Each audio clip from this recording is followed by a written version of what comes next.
Bom, a gente teve ontem, a gente acordou ontem falando que tinha que sair o Ernesto Araújo, né? Precisa sair, isso aí vai sair. Aliás, ele já vai sair e tal. 10 minutos depois do nosso comentário, ele saiu. Só que era pra sair o Ernesto Araújo e começou a pipocar, feito pipoca no micro-ondas. Uma reforma ministerial e começou a sair ministro de tudo que é lado.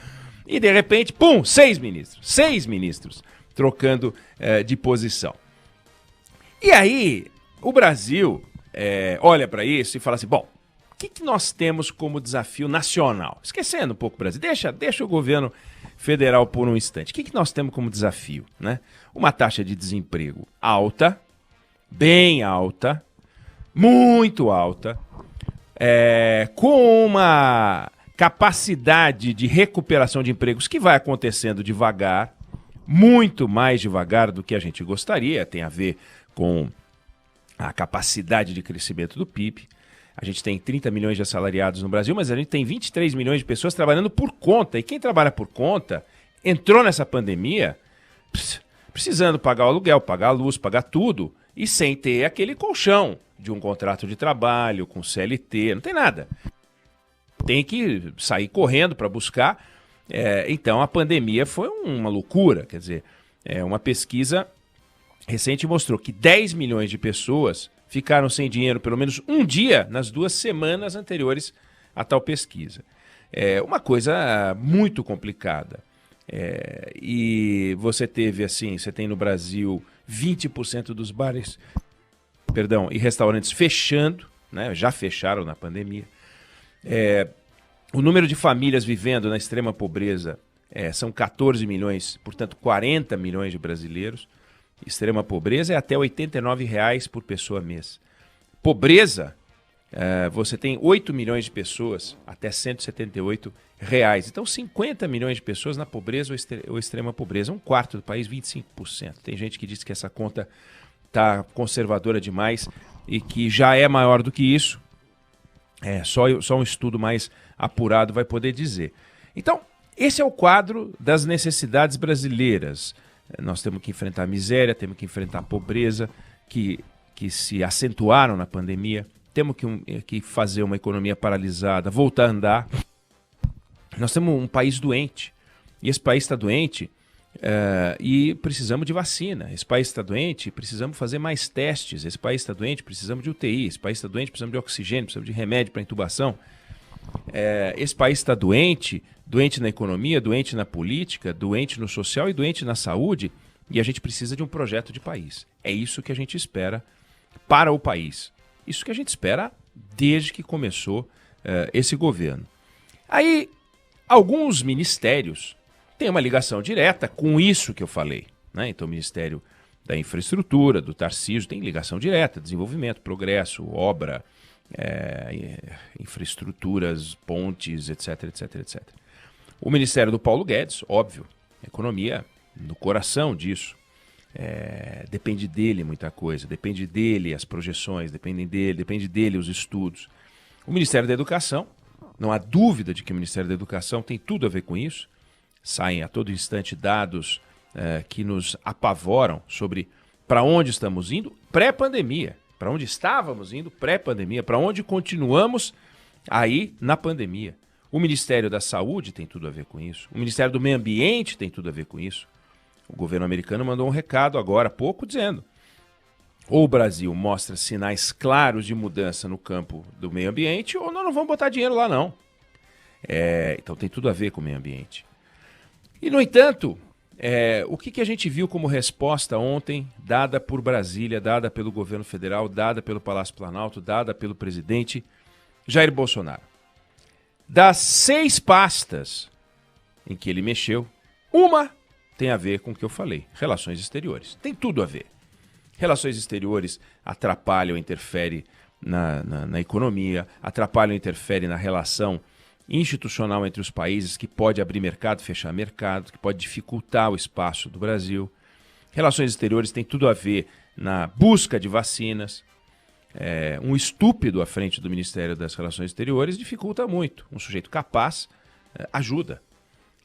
Um idiota à frente do Ministério das Relações Exteriores fecha portas. Um sujeito capaz abre portas.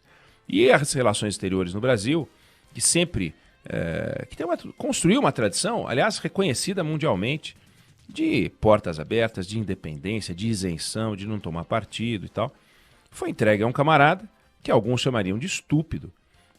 E esse sujeito tinha que sair. Né? Ele criou uma confusão. Aliás, na carta de despedida dele mostrou que nunca deveria ter entrado. Não tem estatura, não tem capacidade, não tem condições, não tem equilíbrio emocional, não tem nada. É um desastre. É de se perguntar como é que o Itamaraty aceitou. Talvez fosse o caso de fazer um levantamento para saber como é que foi o processo de entrada para evitar repetir o erro, né, de ter um novo Ernesto Araújo como diplomata no Itamaraty. Bom, então Relações Exteriores foi trocada. Os outros 5 ministérios não têm nenhuma relação com o que eu estou falando. Os outros 5 ministérios, Justiça, Secretaria de Governo, Casa Civil, Advocacia Geral da União e Ministério da Defesa, o que tem a ver com o combate à miséria, à pobreza, com recuperação da economia, com combate ao país doente, com busca de vacinas, com falta de projeto para o país? Nada, nada, nada, nada e nada. Então, das 6 mexidas que o presidente Jair Bolsonaro fez, uma interessa ao país, 5 interessam para ele. Uma interessa para os brasileiros, para todos aqueles que nos escutam nesse momento, e 5 interessam exclusivamente aos interesses políticos, eleitorais, partidários do presidente Jair Bolsonaro. Então, era o Bolsonaro ontem dando um gás para o Brasil bombar, vamos lá, vou botar um time de notáveis, cada qual para ajudar. Não. Era o presidente Jair Bolsonaro dando um gás na sua reeleição. Era o presidente Jair Bolsonaro disputando, como disputou, espaço em vários momentos. É o presidente Jair Bolsonaro pazuelizando o governo. Por que eu digo pazuelizando? Uma das frases mais inteligentes ditas pelo Eduardo Pazuello, general, foi: a relação entre nós aqui é muito clara. Um manda, o outro obedece. E o presidente resolveu pazuelizar o governo, ou seja, vamos botar quem obedece, porque eu já não estou gostando desse povo que não me obedece. Então ele trocou o ministro da Defesa, o Azevedo e Silva, porque o Azevedo e Silva não o obedece. O Azevedo e Silva tem essa mania de achar aquilo que a Constituição diz, que o Exército, a Marinha, a Aeronáutica, as Forças Armadas são uma instituição do Estado.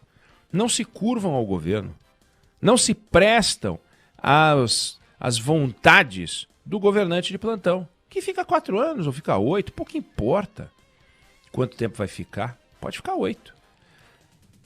Mas não manda no exército, o meu exército, como disse o presidente Bolsonaro. Não existe meu exército. Existe o exército do Brasil, que não é de ninguém, é uma instituição do Estado, que não pode ser controlada pelos interesses de uma pessoa. O presidente é uma pessoa. Eu quero o meu exército para cá, meu exército para lá. O presidente disse certo dia aí, numa daquelas entrevistas, aquelas conversas com os admiradores dele, que ele está negociando a entrada dele num partido, um partido do qual eu seria dono, né? Falou assim, do qual eu seria dono, né? Então ele quer ter o meu exército, ele quer ter o meu partido, ele quer ter a minha Polícia Federal. Lembre-se da reunião ministerial gravada em que ele pressiona o Sérgio Moro para trocar o superintendente da Polícia Federal do Rio de Janeiro porque estava perseguindo a minha família. Se a Polícia Federal estava perseguindo não, estava investigando. E está investigando. E ele chamou de perseguição. Aí ele troca o ministro da Justiça também. E bota o ministro no Ministério da Justiça, pela primeira vez, um não jurista. Acabou, não tem. Veja, o Ministério da Justiça já foi ocupado por políticos, né? Mas é a primeira vez que tem um delegado da Polícia Federal. Um delegado. Podia não ser da Polícia Federal. Tá lá. É o meu ministro da Justiça. Quem sabe vai cuidar da minha Polícia Federal. Quem sabe vai me ajudar com a minha superintendência da Polícia Federal do Rio de Janeiro.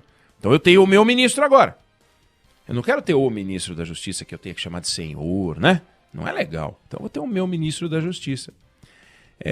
O Itamaraty não vale, porque ele precisou tirar o meu ministro do Itamaraty, que era o Ernesto Araújo, sem dúvida nenhuma. Ele amava, e o Ernesto Araújo amava ele. Ou pelo menos dizia que amava. aquela bajulador-geral da República. Na AGU a mesma coisa, trocou um pelo outro porque o um que saiu se recusou a assinar o documento enviado para o Supremo Tribunal Federal para fazer o pedido de cancelamento daquelas decisões tomadas por 3 estados para limitar a mobilidade das pessoas em combate à pandemia. Decisão extremamente acertada, a dos estados. Então, vamos botar o meu AGU, né? O meu advogado-geral da União. E algumas mudanças, elas são só decorrência de outras mudanças. Quer dizer, ele colocou um novo general no Ministério da Defesa, ele colocou um novo cara na AGU, que ele queria, e esses dois produziram várias das mudanças. Então, ao colocar um novo cara na defesa, como ele tirou o Braga Neto da Casa Civil para botar na defesa, ele pegou o general Eduardo Ramos e colocou no Gabinete Civil. Aliás, o dado curioso, até comentei isso ontem no Jornal da Band. Gabinete Civil, sai um militar, entra outro militar. Gabinete Civil, tem 80 anos o Gabinete Civil.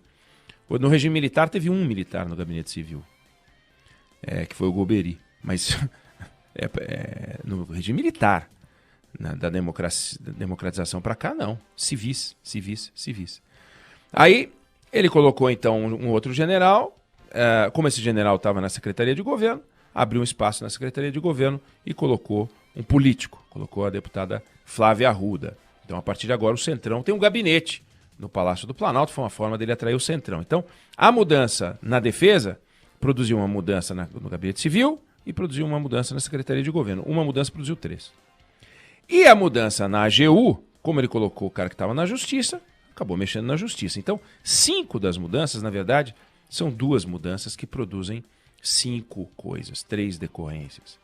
E a do Itamaraty, que ele não queria, mas não dava, ele não tinha o que fazer.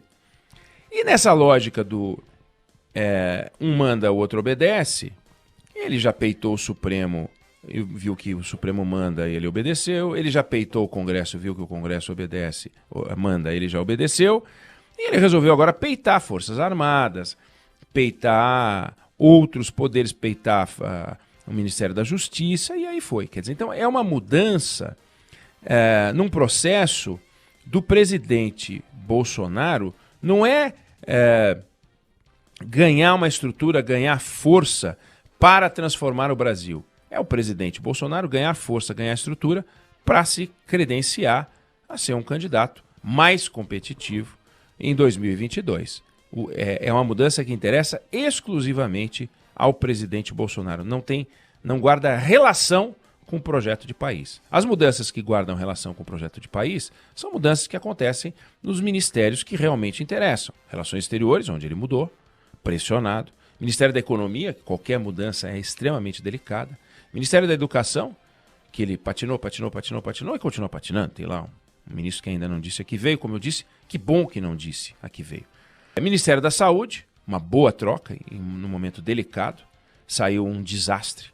Tomara que ele e o Ernesto Araújo resolvam morar juntos com o Weintraub, né? Já pensou? Os dois vão formar uma república, né? Alugam um apartamento juntos lá nos Estados Unidos e vão morar. O Weintraub, já pensou? O Pazuello e o Ernesto Araújo. Seria bárbaro. E aí ele botou um ministro da Saúde que falou para as pessoas usarem máscara na Páscoa, está correndo atrás da vacina, não está se perdendo, por enquanto, naquele besterol de tratamento precoce, não está se perdendo em nada que a ciência condena. Ele abraçou a ciência, que é para isso que existe o Ministério da Saúde, né? Não é para ficar fazendo pregação sem nenhum fundamento.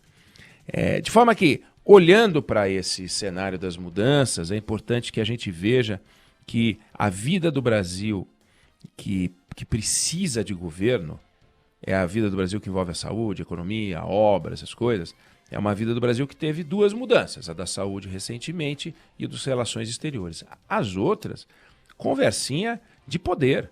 Conversinha de poder. É pouco provável, para não dizer impossível, que o novo ministro da Defesa vá se curvar às vontades do chefe porque o chefe quer. O general Braga Neto tem uma história nas Forças Armadas, não é uma criança, chega lá como não é um Ernesto Araújo. Eu vim agora mandar nas relações exteriores, agora a gente vai mudar tudo, fazendo textinhos ridículos. O texto dele é interessante, né? Porque é difícil de entender, de tão mal escrito que é. E quando você entende, você preferia não ter entendido, porque quando você entende, você vê que é idiota. Então o que ele escreve é idiota, mas ele escreve de uma idiotice de uma maneira tão ruim que às vezes você não entende, você tem que ler duas vezes. Ao ler a segunda vez, você fala, puxa, que pena que eu entendi, né? É limítrofe. Então a reforma que ataca os problemas do Brasil não veio. Vieram duas mudanças. Nós estamos aguardando. Cada um desses novos personagens que entraram, eles... Espero, né, o presidente espera que eles trabalhem do jeito que ele, presidente, quer. O que nós aqui, como observadores, ouvintes, brasileiros, trabalhadores, gente que quer, que precisa trabalhar, gente que tem o direito de ver a economia prosperar, o que a gente espera é que não é que esses camaradas trabalhem do jeito que o Bolsonaro quer, esse é o problema dele. O que a gente quer é que o Bolsonaro trabalhe do jeito que o brasileiro espera. Acorde de manhã e, em vez de implicar com as Forças Armadas, vai ver o que ele pode fazer para melhorar a adesão da saúde à ciência. Que ele acorde de manhã e veja como é que ele pode, o que ele pode fazer para diminuir a tensão no Brasil, e, em vez de ficar brigando com o presidente da Petrobras, com o presidente do Banco do Brasil, com o ministro da Defesa. O que a gente espera é que ele fique mais calmo e ajude o Brasil a avançar. Porque o Brasil é maior do que o Bolsonaro. O Brasil não precisa de um libertador. Isso é tudo fantasia do Ernesto Araújo, do Eduardo Bolsonaro, do 01, 02, 03, tal, aqueles Olavo de Carvalho. O que a gente quer é um presidente que seja o Bolsonaro e que, se fizer bem feito até 2022, que fique mais 4 anos. Não vem ao caso. O que a gente quer é alguém que trabalhe para o Brasil e não colocar a estrutura para trabalhar para os seus interesses, que é o que a gente viu, que é o que a gente pode dizer que foi a reforma praticada ontem.